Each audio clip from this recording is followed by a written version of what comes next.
Hey folks, welcome back to TCast. Just wanted to give you a brief summary of what it's like to be homeless, the struggles, the triumphs, the hurdles that you have to encounter to get things going.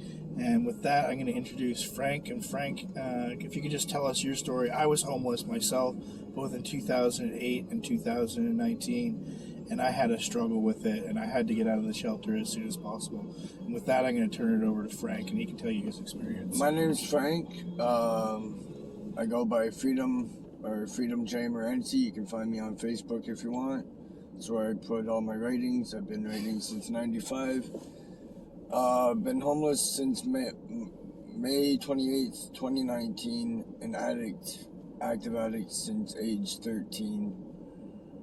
And I too have had my struggles with addiction, alcohol and marijuana. What caused my homelessness, honestly, was my addiction. I was a very immature young man. Even though I was in my 30s, I've struggled with many addictions throughout my life. Alcohol, drugs, pornography, sex, all of it. And we're all human, though. So October, I lost my second ex-wife. She moved out, and ended up stayed with her mother still the end of October, and then moved in with her daughter out of town.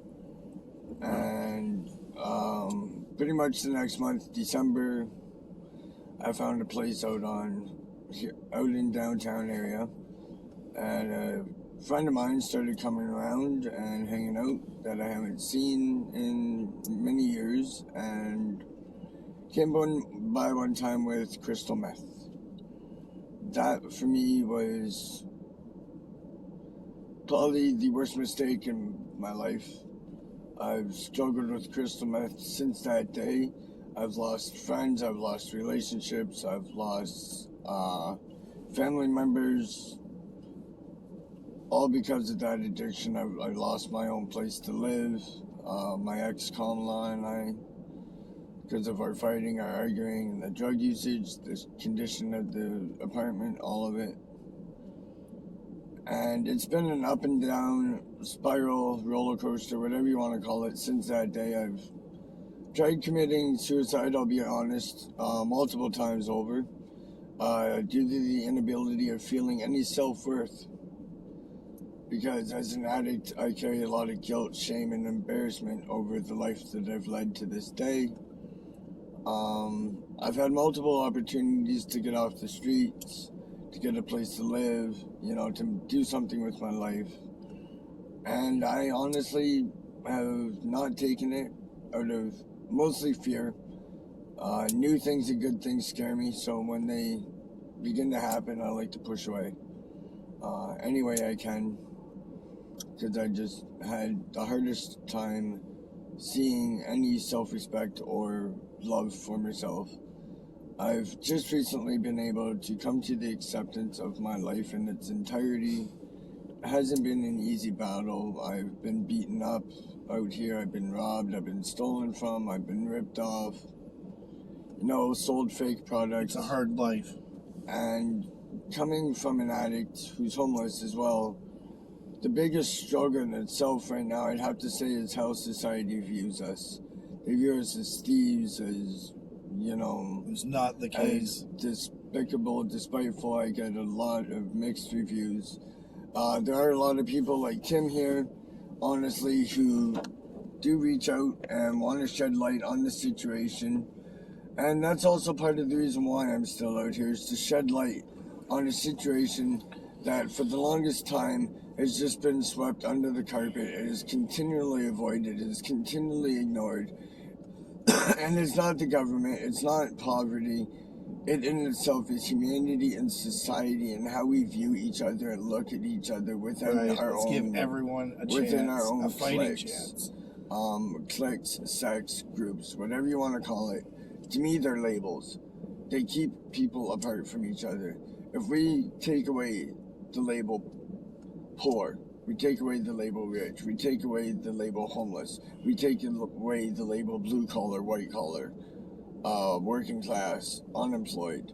Pretty much all we have left is humanity. Whatever color, whatever race, whatever sex we identify as, whatever, religion, and that in itself as well, I believe, is a label. So whatever spirituality we claim, it's just who we are. And at the end of the day, if we can't hold our heads high, be proud of who we are, and rise up above our struggles, our turmoils, and our triumphs, then we're just going to keep continually in our cycle of addiction, our cycle of depression, our cycle of pain, our cycle of hatred towards ourselves. I myself have had the hardest time accepting anything in my life that feels new, like I said. And I struggle with that every day, with the emotions, with the memories of my past that for the longest time were haunting me. I've been able to rise up above that, despite the fact that I know pretty much I can't, in my eyes, have a normal life. But that's my own perspective, and I know regardless of how people view me, how people view others, that if we can't accept ourselves for who we are, then we're not going to overcome it, and we're not going to be able to rise up above. Well, that's one of the points I'd like to make, is that going to the shelter seems to cause a habitual stance in people's lives, and that's why I got out of there quickly, because I did this once in Vancouver, and I became so used to it that I almost didn't want to leave, and I started to lose my self-worth and generally just being accepted by others, of the state of being that I was in. And a friend of mine, Brian, went through it, and it's called situational depression. And because you're in a state where it's almost total chaos 24 hours a day, you don't really get any rest or any time to concentrate on you.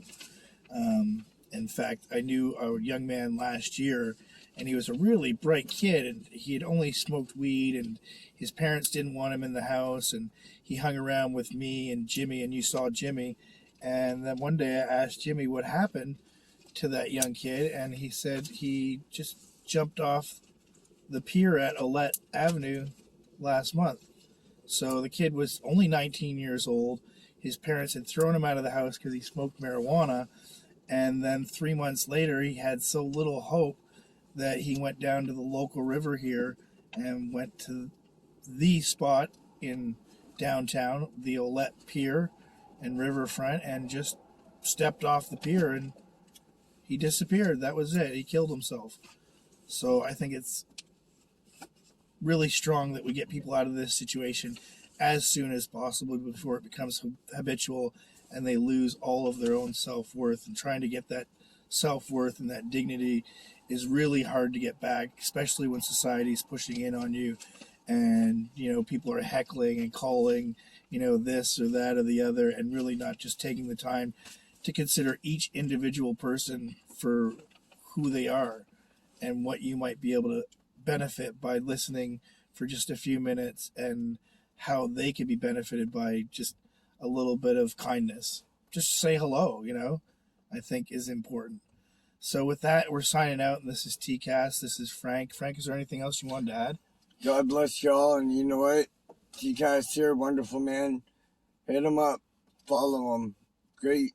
Please do, because we're trying to do this for the benefit of everyone, all of society, so that we can bring and integrate all these people back into society, because they're worth it. Everyone has worth. Everyone in the world is worth something and is here with a design purpose. So again, this is TCast signing out, to remember to show a little bit of kindness the next time you see somebody out on the street that just even looks like they need a smile. You don't have to throw any judgments or labels, but just say hello and ask people if they're okay. I do. I ask people if they're okay and if they have everything that they need for the day. And I think that's work. I think that works. And I think we could all strive to do something like that on a daily basis. Again, this is TCast. Make sure you keep tuning in at the channel that gives you more one life hack, a daily recipe, and real life events. Thanks for tuning in, and make sure you tune back in.